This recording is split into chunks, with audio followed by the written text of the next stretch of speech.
For 3 months, I'd been seeing a guy named Rex, a total stranger I'd only met online. We were in the thick of it, that honeymoon phase where every night my phone would blow up with messages that made my pulse jump. Miss you, sweetheart. Dreamt of you again last night. You were all over me begging for it. I was about to suggest we finally meet. But then he sent me a picture, a casual shot of his desk, and I saw something familiar, the crest of the Falcone crime family. And I work for a company owned by the Falcones. For 3 months, I'd been sexting a dangerous man, a made man in the mafia, who could be right under my nose. And just when I was trying to figure out who he was, I saw them. The custom black onyx cufflinks I'd picked out for Rex, on my boss, Marco's, wrists. What are you up to? My thumbs flew across the screen. I hit send. I stared at the chat, waiting for the man I knew only as Rex to reply. This had been my ritual for the past 3 months. I'd added him on a whim. We hit it off instantly, falling hard and fast until things got intense. My phone vibrated. It was a picture, a side shot of his computer desk. A few files were scattered next to the keyboard.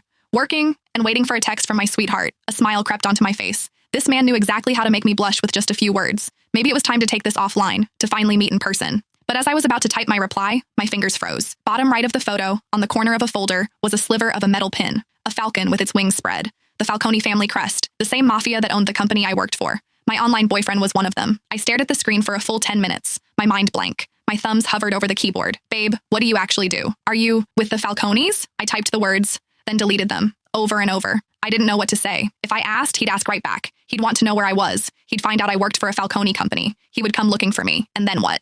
What the hell would I do then? When I didn't reply right away, Rex's texts started coming in, one after another. Baby, you there? Busy? Send me a pic. Like you do. Your hand, or anything. Dreamt of you again last night. You were all over me begging for it. His words were getting dirtier, bolder. But this time, my cheeks weren't just hot with a blush. They were burning with a cold dread.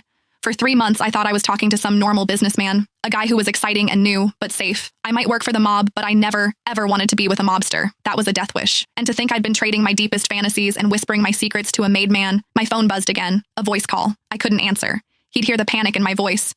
I fumbled with the screen, declining the call.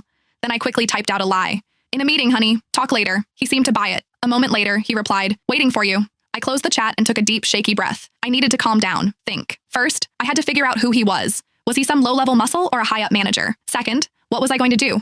Risk it and keep this going or run for the hills? I opened our chat history, scrolling through our old messages, searching for clues. We'd both been careful about privacy, never sharing details about our work or personal lives. But one thing stood out.